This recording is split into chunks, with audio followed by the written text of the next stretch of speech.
Terima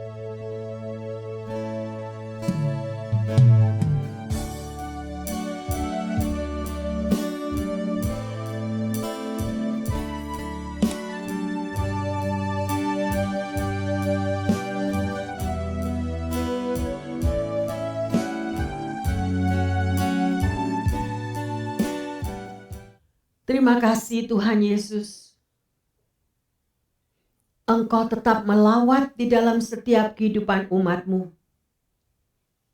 Engkau tetap ada di dalam setiap kami. Bawa kami di dalam hari-hari ini Bapa, agar kami lebih berakar dan bertumbuh di dalam firman-Mu. Sehingga kami menjadi berkat bagi kemuliaan nama-Mu. Dan kami lebih mengerti apa yang Engkau mau katakan kepada setiap kami. Biarlah ya Tuhan, firman-Mu terus mau berkumandang. Firman-Mu terus mau mengubahkan di dalam setiap langkah kaki kami. Karena kami mau belajar menjadi anak-anak-Mu yang rendah hati. Terima kasih Bapa. Roh Kudus, kami percaya bahwa pengurapan-Mu ada di tengah umat-Mu. Di dalam nama Tuhan Yesus, kami berdoa. Haleluya. Amin.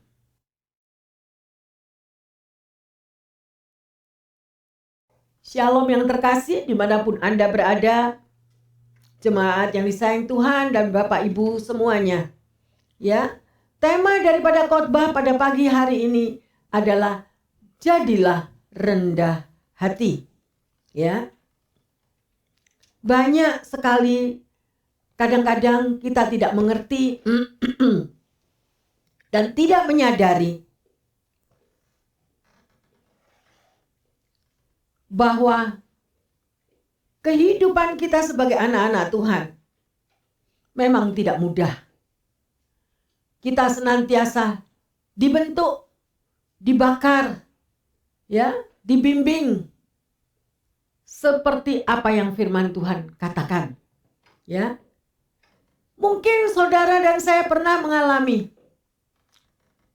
bagaimana ya kalau kita menghadapi orang-orang yang di dalam hidupnya yang tidak menyadari atau tidak mengerti akan kesombongan yang ada pada dirinya. Ya. Dalam situasi apapun saudara dan saya pasti berurusan, pasti bertemu ya dengan orang-orang yang hanya memperhatikan dirinya sendiri dan menolak untuk mendengarkan koreksi daripada orang lain. Mungkin yang paling dekat orang tua dengan anak, suami dengan istri, ya, sedemikian rupa. Dan apabila mereka tidak mau mendengar apa yang saran daripada kita, nasihat kita itu baik, mungkin cuma sekedar komunikasi yang komunikasi yang menjadi satu pertanyaan.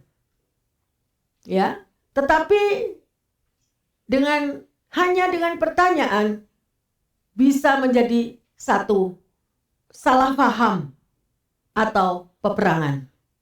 Ya, mungkin dikatakan orang yang cuma bertanya, kenapa sih orang ini tanya-tanya terus?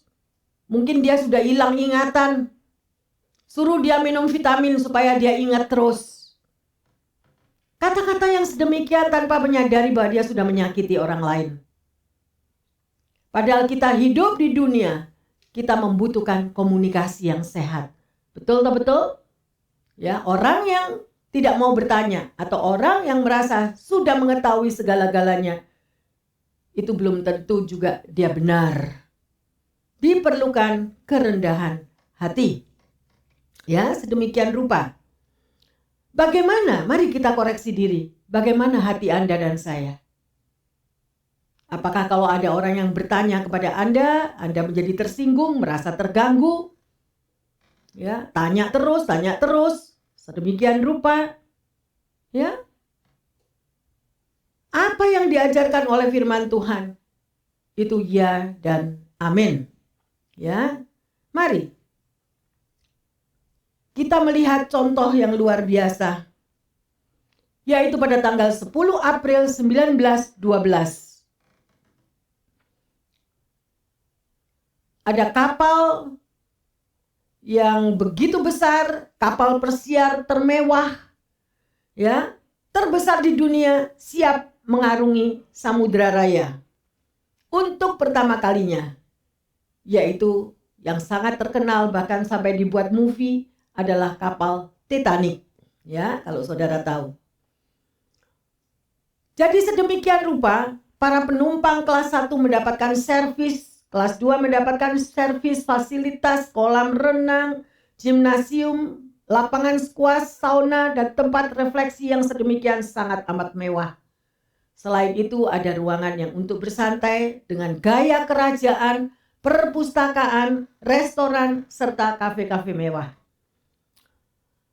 Badan Titanic sendiri dibuat dengan bahan-bahan yang berkualitas sangat tinggi. Keamanannya sangat amat terjamin. Ya. Dan seorang awak kapal sempat mengatakan, Tuhan pun tidak dapat menenggelamkan kapal ini. Ya. Jadi sangat jelas, ya, bahwa orang-orang mengharapkan Titanic memiliki masa depan yang amat cerah dan panjang. Namun, apa yang terjadi? 4 hari kemudian, Titanic menghantam gunung es di lautan Atlantik. Dan seluruh fasilitas yang ada, kapal tersebut hanya mempunyai 20 sekoci dari 64 sekoci yang seharusnya mereka miliki.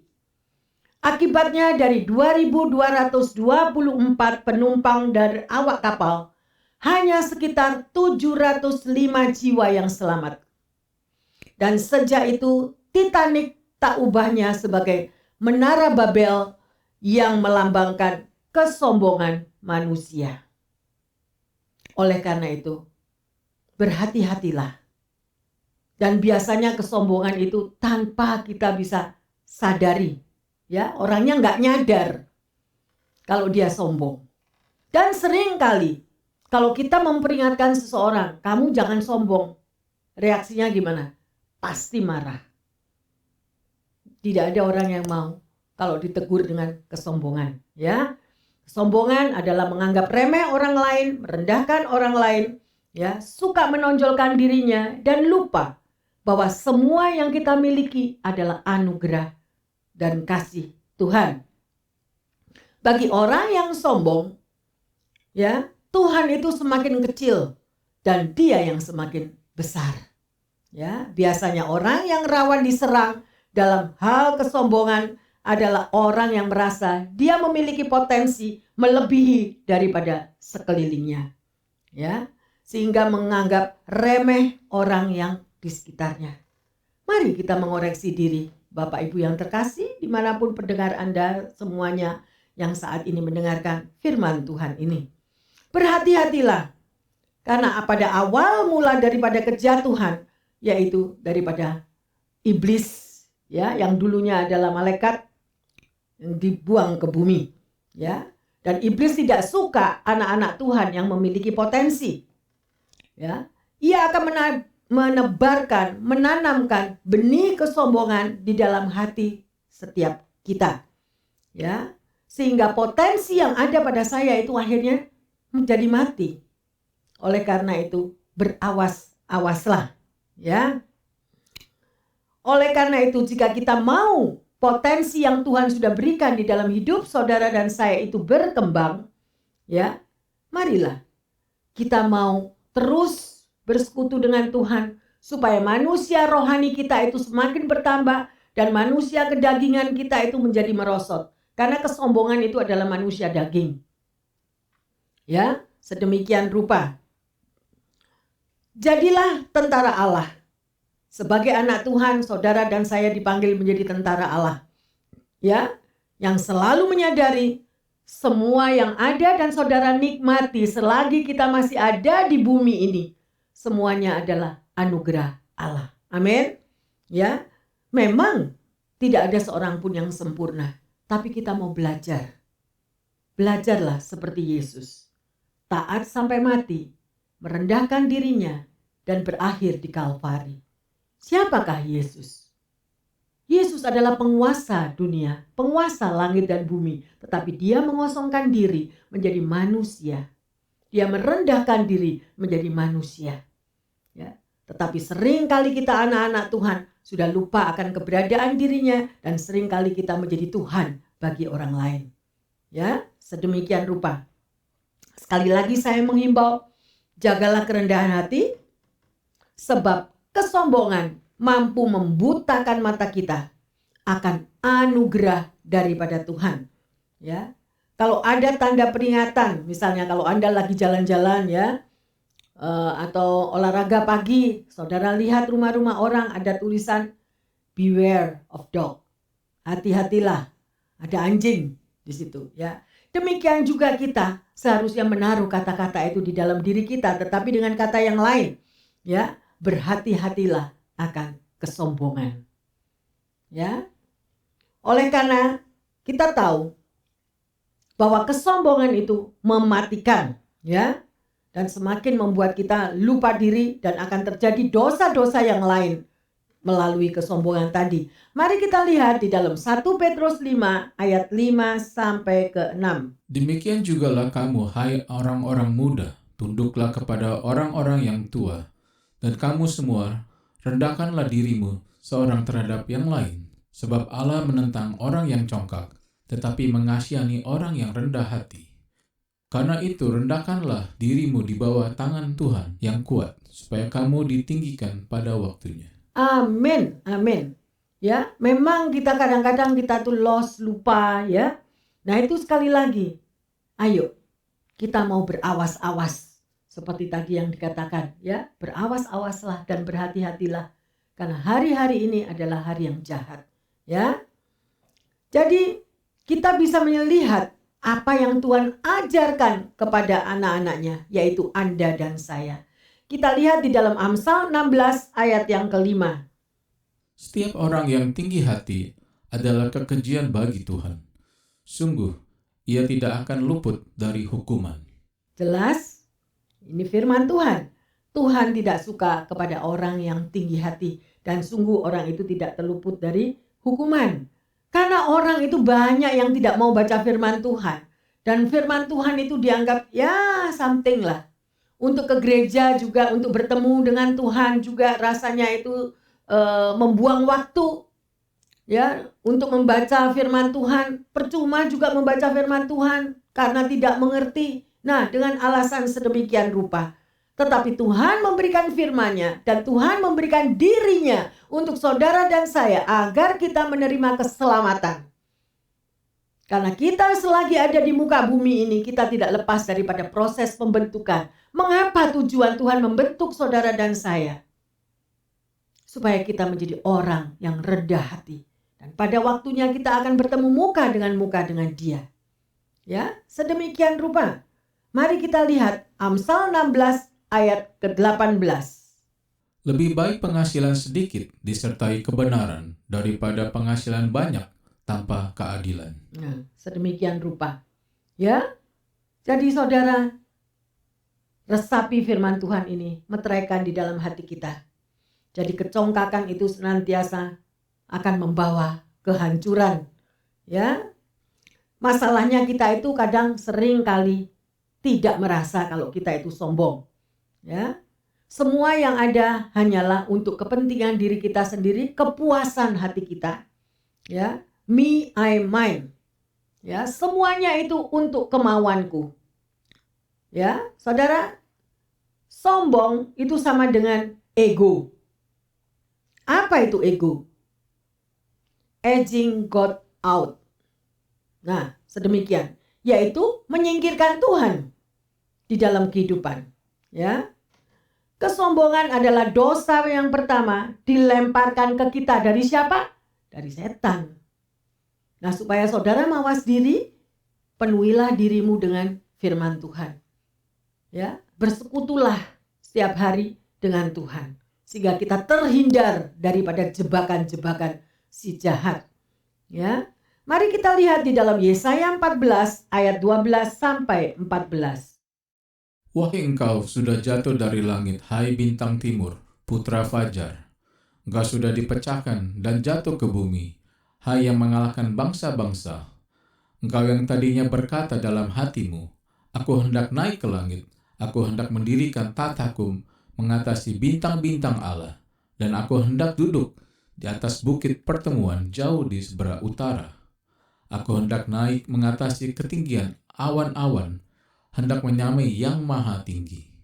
Ya, dengan jelas Anda membaca semuanya diisi dengan aku. Aku mau ini, aku mau itu. Sekali lagi kita menjadi anak Tuhan, kita yang tahu dan waspada, ya. Marilah kita mau tempatkan Tuhan yang utama dan pertama di dalam pikiran kita dan di dalam hati kita. Sehingga bukan lagi aku, egonya aku, tetapi Tuhan yang menguasai pikiran kita, Tuhan yang menguasai perkataan kita, Tuhan yang menguasai perbuatan kita. Ya, sehingga kita bisa saling merangkul satu dengan yang lain. Memang tidak mudah. Sekali lagi, komunikasi sangat dibutuhkan. Komunikasi yang bagaimana? Komunikasi yang sesuai dengan firman Tuhan. Ya, itu yang benar. Seorang bernama C.S. Lewis mengatakan bahwa kesombongan adalah keadaan pikiran yang sepenuhnya menyalahi Tuhan. Ini adalah dosa yang besar yang menyebabkan semua dosa-dosa yang lain ikut-ikutan. Ya, dan kesombongan adalah masalah yang serius. Akibatnya dia akan mematikan. Dan banyak orang yang disayangkan tidak memperhatikannya. Contohnya kemarahan, cemburu, iri hati, dan sangat parah di tengah-tengah lingkungan maupun di tengah keluarga. Ya. Seorang bernama C.N. Derby mengatakan, kesombongan adalah kejahatan yang terbesar yang menimpa banyak umat manusia. Waspadalah terhadap kesombongan, jadilah rendah hati. Loh, ya mungkin Anda udah bosen, pastor ini ngomong apa dari tadi, kesombongan. Ya, kita mesti belajar. Firman ini bukan untuk menyudutkan, tetapi untuk mengoreksi setiap pribadi. Banyak orang yang tidak luput dari hal itu yang tidak disadari. Oleh karena itu Raja Daud selalu meminta kepada Tuhan, Tuhan bebaskan aku dari yang tidak aku sadari. Pasti kita sebagai anak Tuhan yang benar, kita nggak mau menyakiti orang lain.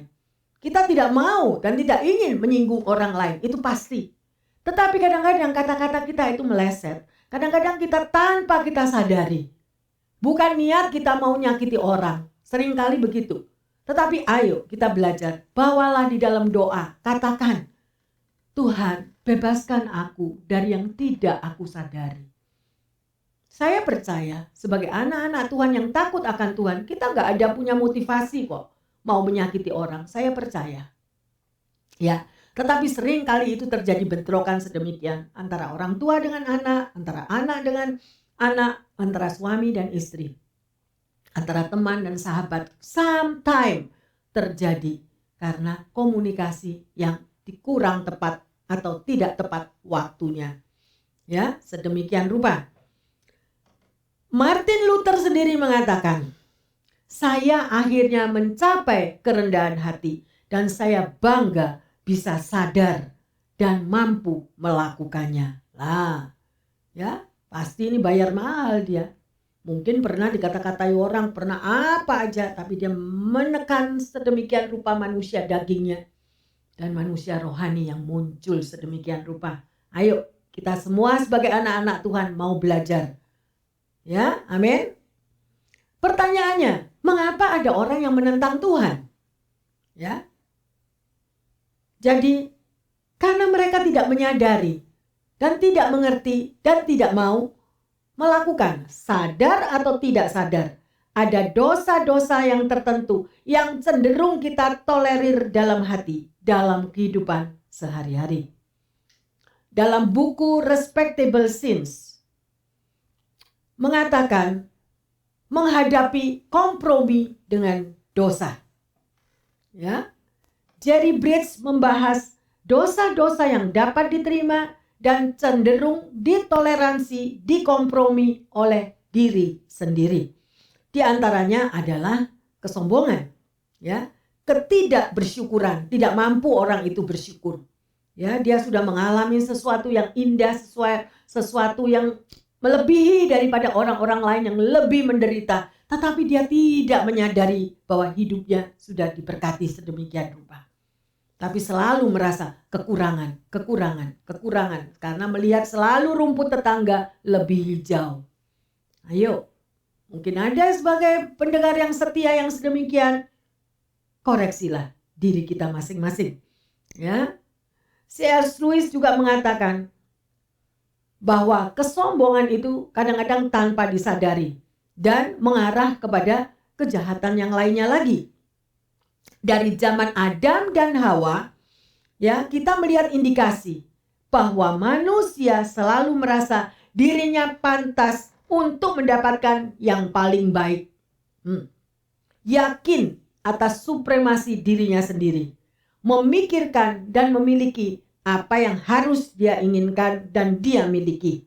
Ya, mengatakan hal-hal yang ingin dia katakan dan melakukan apa yang diinginkan oleh hatinya. Nah, ada orang-orang yang sedemikian rupa, entah sadar atau tidak, baik secara langsung maupun tidak langsung. Mungkin beberapa dari kita sangat suka bermegah dan membanggakan pencapaian pribadi. Ya, lalu bentuk toleransi atau kesombongan itu seringkali terselubung dengan jabatan kita. Ya, pendidikan yang kita tamatkan, juga kerja keras di mana kita sudah mengalami pelatihan, hubungan kekeluargaan dan kekerabatan, ya, jam terbang di mana kita sudah berlatih dan lain sebagainya. Jadi banyak kriteria-kriteria yang kita taruh di dalam diri kita sendiri. Kita perlu ingat bahwa jabatan apapun yang saudara dan saya miliki, ya, semuanya itu ada di dalam pandangan mata Tuhan. Ya, Yohanes mengatakan bahwa segala sesuatu yang ada di dunia ini yang diinginkan oleh tabiat manusia, ya, sedemikian rupa selalu diinginkan sesuai dengan kedagingannya, ya, dibangga-banggakan, dan semuanya itu tidak berasal dari Tuhan. Mari kita lihat di dalam 1 Yohanes 2 ayat 16. Sebab semua yang ada di dalam dunia, yaitu keinginan daging dan keinginan mata, serta keangkuhan hidup, bukanlah berasal dari Bapa, melainkan dari dunia. Ayo, kita baca ayat ini dan kita koreksi diri kita masing-masing. Yang terkasih dimanapun Anda berada. Ya, apa yang menjadi keinginan di dalam diri kita? Ya, kalau itu semuanya hanya masalah daging, prestis, mau terlihat lebih dari orang lain, ya, rumah tetangga lebih hijau rumputnya, rumahku sendiri begini, mobil sebelah begini, mobilku sendiri demikian, ya, dan semuanya itu hanya untuk kebanggaan daripada kenikmatan daging. Semuanya itu bukan berasal daripada Tuhan. Ya, sedemikian, ayo. Melalui firman ini kita ditegur, kita diingatkan. Ya, karena Tuhan Yesus sangat mengasihi Anda dan saya. Ya. Ketika keinginan diri kita itu hanya untuk membanggakan diri, kita harus senantiasa mengingatkan diri kita sendiri. Ya. Pengalaman-pengalaman apa yang selama ini Anda dapatkan di dalam hidup? Dengan begitu kita akan menjadi mau belajar dan melihat bagaimana apa yang Tuhan mau dan berikan melalui firman-Nya kepada Anda dan saya menjadi seorang yang rendah hati. Tuhan tidak melihat keadaan, ya, segi finansial, segi peringkat jabatan Anda, sekalipun Anda orang nomor 1 di dunia ini. Semuanya kita akan bertemu muka dengan Tuhan. Dan kita akan mempertanggungjawabkan apa yang sudah kita perbuat di muka bumi ini. Ya, Oleh karena itu sekali lagi, bukan apa yang firman Tuhan katakan, rendah hati itu sangat amat Tuhan senangi di dalam kehidupan anak-anaknya. Ya, jadilah orang yang rendah hati, penuh dengan rasa terima kasih kepada Tuhan, juga kepada sesama kita. Ya, yang kita miliki adalah semuanya itu pemberian dan anugerah daripada Tuhan. Tetapi ironisnya adalah yang menjadi penghalang daripada semua itu adalah kesombongan yang tidak kita sadari. Sidney Finkelstein adalah seorang profesor sekaligus direktur fakultas di Tuck School of Business. Ya, dia mengatakan yang parah adalah orang yang tidak tahu tetapi merasa sok tahu. Orang yang tidak mengerti apa-apa merasa paling hebat dan dengan kelakuannya merasa dia di atas segala-galanya. Nah, inilah kesombongan, ya. Hal ini diidentifikasikan dengan sikap yang mudah mencela, ya. Tetapi selalu membutuhkan akan pertolongan orang lain, dirinya tidak mampu berbuat apa-apa. Ya, mari kita mau mengoreksi diri kita masing-masing. Dosa kesombongan seringkali menjadi alat yang paling efektif untuk menjauhkan kita daripada Tuhan. Beberapa kali Alkitab mencatat banyaknya raja-raja yang jatuh dan hancur akibat dosa kesombongan. Salah satunya adalah Raja Tirus. Dikatakan hikmatnya melebihi hikmat daripada Daniel.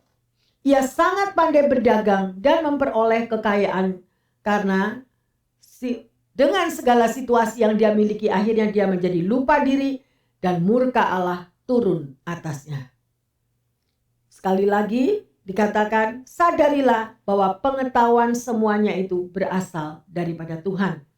Kepandaian juga dikaruniakan dari Tuhan. Oleh karena itu, carilah ilmu pengetahuan selagi Anda ada hidup di dunia dan melibatkan Tuhan di dalam segala langkah kaki kehidupan kita. Dengan dilandasi takut akan Tuhan, saudara akan mampu menjalani hidup ini dengan benar. Ya. Berikanlah dan bagikanlah ilmu pengetahuan yang Anda miliki kepada orang lain daripada meremehkan atau merendahkan orang lain. Ini menjadi cara yang terbaik, terutama kalau Anda mau menjadi seorang pemimpin. Ya, selalu mau orang lain ada di bawah Anda. Ada atau ada? Ada. Ya, oleh karena itu, ayo kita belajar pada waktu firman Tuhan dibagikan ini.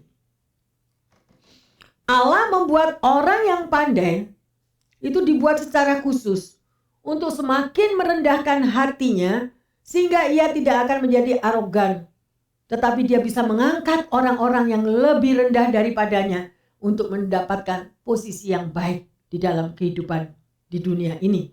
Ya, semakin pintar, semakin pandai kita di dalam kehidupan gini, jadilah orang semakin rendah hati. Bagikanlah ilmu Anda kepada orang yang lain. Ya, sedemikian rupa. Kian berisi, ada pepatah, kian berisi, kian merunduk. Ya, sekarang kita mau melihat, Bapak, Ibu, Saudara-saudari yang terkasih dimanapun Anda berada. Apakah kerendahan hati itu? Ya, artinya kerendahan hati tidak memikirkan akan diri kita sendiri. Kerendahan hati adalah melihat diri sendiri sama dengan Tuhan melihat siapa kita. Kita tahu bahwa kita semua yang dipilih sebagai anak Tuhan mau menyerahkan hidup ini sesuai dengan kehendak Tuhan. Ya, bukan kehendak sendiri. Percaya sepenuhnya kepada Tuhan dan Tuhan tahu yang terbaik buat diri kita. Jadi, kerendahan hati adalah kita mau bergantung sepenuhnya kepada Tuhan, bukan bergantung kepada kekuatan kita sendiri.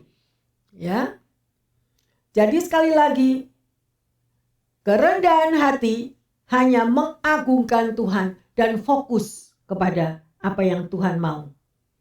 Ada seorang bernama Tenzing Norgay, adalah seorang Sherpa atau pemandu pendaki gunung. Dia berkebangsaan Nepal. Ia adalah seorang pemandu yang sangat berpengalaman sehingga sering diikut sertakan dalam ekspedisi pendakian Gunung Everest yang diadakan di berbagai negara. Namun, namanya menjadi sangat terkenal ketika ia dan Edmund Hillary menjadi tim pertama yang berhasil mencapai puncak Gunung Everest pada tahun 1953. Walaupun mereka mendaki bersama, perdebatan ramai muncul pada saat itu tentang siapakah di antara kedua orang ini yang terlebih dahulu menginjakkan kaki di puncak Gunung Everest. 2 tahun kemudian, dalam buku biografi Tenzing Norgay yang berjudul Tiger of the Snow, dijelaskan bahwa di akhir pendakian ia mempersilahkan Hillary untuk maju terlebih dahulu sehingga perdebatan itu terjawab. Sudah, ya, Norgay bisa saja mendahului Hillary untuk mencapai puncak Gunung Everest. Namun ia dengan rendah hati menyadari tugasnya dan kedudukannya hanya sebagai seorang pemandu. Ia tidak mementingkan dirinya sendiri dan membiarkan pendaki yang dipandunya untuk maju terlebih dahulu di depan. Terkadang di dalam kerjasama tim, baik itu dilakukan di tempat pekerjaan maupun pelayanan, kita sangat ingin tampil demi mendapatkan pengakuan dan pujian atas apa yang telah kita kerjakan. Dan tidak jarang hal ini akhirnya menyebabkan konflik yang berujung pada perpecahan. Ya. Dalam bacaan firman Tuhan hari ini kita diingatkan untuk kita tidak lagi mencari kepentingan sendiri dan pujian yang sia-sia. Namun biarlah kita beroleh dengan sesuai firman Tuhan katakan, menjadi orang yang rendah hati, menganggap orang yang lain lebih utama. Ya, Yesus Kristus adalah yang utama dan teladan yang sempurna di dalam kerendahan hati. Mulailah untuk belajar merendahkan hati satu dengan yang lainnya. Dan saya teringat di dalam Mazmur 37 ayat 11 dikatakan, tetapi orang-orang yang rendah hati akan mewarisi negeri dan bergembira karena kesejahteraannya berlimpah-limpah. Amin. Ya, sungguh luar biasa. Berinisiatiflah Bapak, Ibu, Saudara-saudari yang terkasih, dimanapun Anda berada, bersikap rendah hati kepada orang lain. Seorang yang bernama Stephen Twining adalah keturunan yang ke-10 dari Thomas Twining, pendiri perusahaan teh Twining pada tahun 1706. Hingga hari ini, teh Twinings diakui sebagai salah satu merek teh yang terbaik di dunia. Beberapa tahun yang lalu dalam acara Coronation Day selama 4 hari di Istana Buckingham untuk memperingati Ratu Elizabeth II bertahta. Stephen berpenampilan sangat sederhana dengan celemek merah layaknya pramusaji yang ada di restoran. Ketika bertemu dengan tamu-tamu, dia sendiri yang meramu, yang mencampur, dan menyeduh berbagai macam teh yang ada di hadapannya. Padahal dia adalah seorang miliarder yang luar biasa kayanya. Terus terang, hal ini sangat berkesan karena tidak ada pemimpin yang pada saat perayaan tersebut mau sibuk melayani tamu dengan rendah hati sebagai pegawai. Apalagi Stephen juga tergolong kaum aristokrat di Inggris. Tindakan dari Stephen Twining ini akhirnya diekspos oleh berbagai media dan namanya dikenal sebagai seorang pemimpin yang rendah hati dan mau melayani. Bagaimana dengan saudara dan saya? Sudahkah kita belajar untuk merendahkan hati dan lebih mengutamakan orang-orang yang lain di sekitar Anda. Ya. Mengapa orang percaya harus anak-anak Tuhan, ya, yang dimaksud orang percaya harus belajar merendahkan hati antara satu dengan lainnya. Hari ini kita sudah belajar bagaimana sebaiknya kita menjadi anak Tuhan, mampu dengan rendah hati, menyangkal diri, memikul salib, mengikuti teladan daripada Yesus Kristus. Dan sebagai ayat emas kita baca di dalam Yakobus 4 ayat yang ke-6.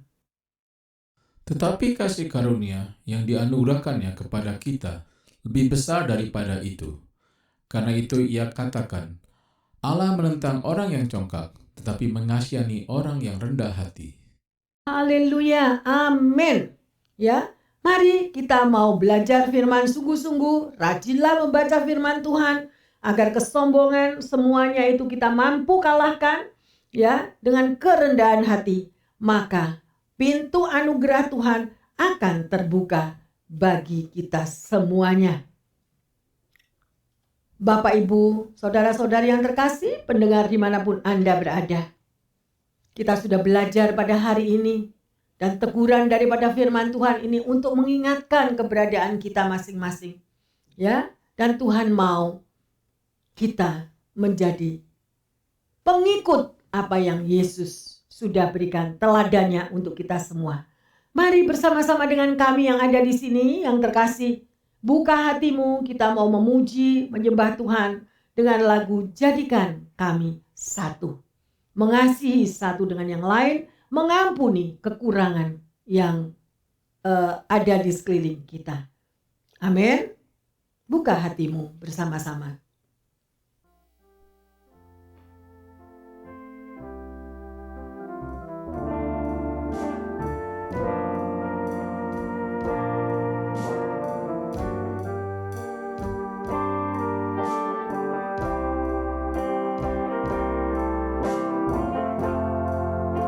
Amin, haleluya.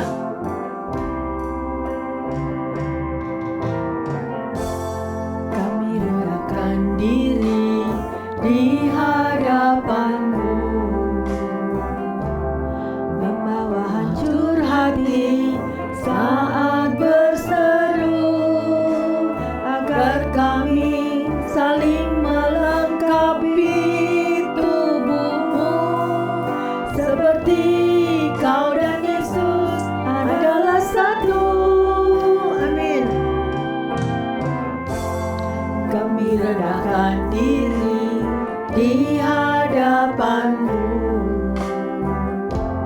membawa hancur hati saat berseru, agar kami saling melengkapi tubuh-Mu, seperti Kau dan Yesus adalah satu. Jadikan kami satu seperti kerinduan-Mu, agar dunia tahu bukti nyata dari kasih-Mu. Sebelum kami pergi memberitakan kasih-Mu, mulailah dari kami lebih dulu. Jadikan kami satu. Haleluya yang terkasih. Biarlah lagu ini menjadi doa bagi setiap kami. Kami rendahkan diri di hadapan-Mu. Mampukan kami ya Tuhan. Mampukan kami untuk mengikuti akan firman-Mu Tuhan. Amin, haleluya. Kami saling melengkapi tubuh-Mu, seperti Kau dan Yesus adalah satu. Yes Lord. Kami rendahkan diri di hadapan-Mu, membawa hancur hati saat berseru, agar kami saling melengkapi tubuh-Mu, seperti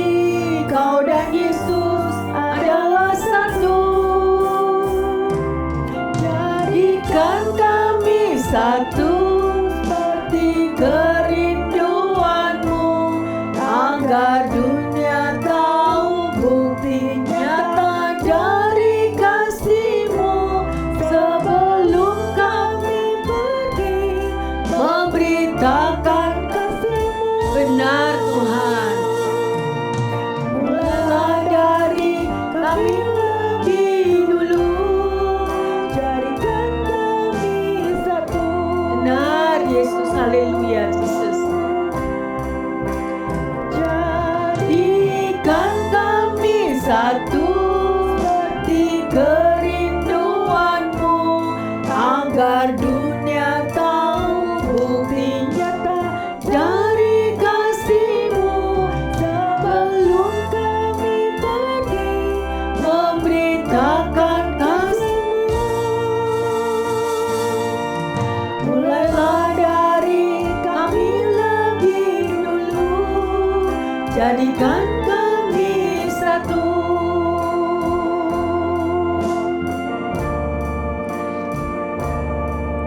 Mulailah dari kami lebih dulu. Yes Lord.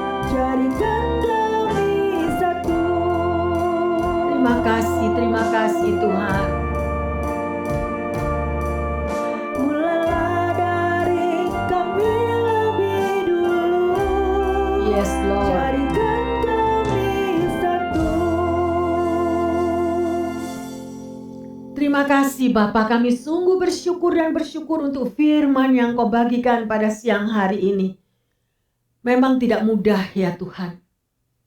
Tetapi kami percaya apabila kami mau membayar harga Tuhan, kami mau bersekutu dengan Engkau terus Tuhan, memiliki hubungan yang intim, berrelationship secara pribadi dengan Engkau ya Tuhan, sehingga manusia daging kami Tuhan, kami boleh merosot, tetapi manusia rohani kami semakin bertumbuh. Dan kami terlalu percaya apabila manusia rohani kami kuat, maka kami mampu untuk melakukan firman Tuhan. Apa yang Kau kehendaki, apa yang Kau inginkan daripada setiap umat-Mu Tuhan, yaitu kerendahan hati. Bapa di surga, ajarilah kami umat-Mu, dimanapun kami berada. Pendengar yang setia, dimanapun, pribadi lepas pribadi yang mendengarkan firman Tuhan ini, menjadi pribadi yang rendah hati seperti Yesus Kristus. Roh Kudus, bimbinglah umat-Mu, mampukanlah umat-Mu. Bukakanlah pikiran setiap kami untuk menyadari apabila kami memiliki kesombongan di dalam diri kami. Terima kasih Bapa dalam surga. Ajarkan kami untuk memiliki hati seorang hamba yang selalu mau taat dan setia dan melakukan firman-Mu. Tidak ada satupun yang dapat kami banggakan ya Tuhan di dalam hidup ini, selain Engkau yang sudah mengorbankan diri-Mu di kayu salib untuk keselamatan kami. Ampuni kami ya Tuhan, kalau sering kali kami lengah, sering kali kami lupa, sehingga kami tidak menyadari apa yang sudah kami lakukan. Ampuni segala salah dosa kami, dan mampukan kami juga untuk mengampuni sesama kami. Kami percaya ya Tuhan, tidak ada satupun yang dapat kami banggakan selain daripada Engkau yang hidup di dalam setiap pribadi kami. Dan apa saja yang kami perbuat di dalam hidup ini ya Tuhan, bukan karena kuat dan gagahnya kami, tetapi karena Engkau ada di dalam setiap pribadi. Biarlah hidup kami tetap dalam kehendak-Mu dan dalam rencana-Mu, menjadi semakin hari semakin rendah hati seperti Engkau. Bapa di dalam surga, hamba berdoa bagi setiap pendengar dimanapun mereka berada. Mungkin ada yang sakit, mungkin ada yang mengalami tekanan di dalam hidupnya ya Bapa, karena belum ada jawaban kesembuhan dan lain sebagainya. Hamba berdoa secara khusus bahwa Engkau mati di kayu salib, darah-Mu tercurah bagi setiap anak-anak-Mu. Biarlah darah-Mu juga mengalir di seluruh tubuh mereka yang sakit ya Tuhan. Mereka boleh mengalami kesembuhan yang total. Dan kami percaya bagi Tuhan tidak ada yang mustahil. Engkau nyatakan Mujizat-Mu dahulu, sekarang, sampai selama-lamanya tetap ada dan tetap sama. Demikian juga yang mengalami kesulitan ekonomi ya Tuhan, finansial dan pekerjaannya. Tuhan, hamba mohon, bukakanlah jalan yang daripada-Mu. Buatlah satu mujizat Tuhan, sehingga terjadi satu jalan keluar. Engkau kirimkan penolong-penolong ya Tuhan, sehingga mereka boleh melihat kemuliaan Tuhan dinyatakan, bahwa Yesus tetap hidup dahulu, sekarang, sampai selama-lamanya untuk menyelamatkan mereka, menyelamatkan umat-Mu, memberikan kedamaian, sukacita, dan penghiburan ya Tuhan. Terima kasih untuk kekuatan yang baru. Terima kasih untuk firman Tuhan yang Kau sudah berikan. Kami mau ya Tuhan, hari demi hari semakin melekat kepadamu. Suatu hubungan pribadi yang tidak bisa dijabarkan. Kerinduan kami sungguh-sungguh melihat kuasa Tuhan nyata di dalam setiap pribadi. Terima kasih Bapa di dalam surga, di dalam nama Tuhan Yesus. Hamba berdoa dan mengucap syukur. Yang percaya dan sudah menerima urapan yang baru pada siang hari ini mengatakan haleluya, amin. Bapak, Ibu, saudara-saudari yang terkasih dimanapun Anda berada, selamat merasakan campur tangan Tuhan sehingga kita semua mampu merendahkan hati dan melayani sesama dengan penuh kasih. Tuhan Yesus memberkati. Haleluya. Amin.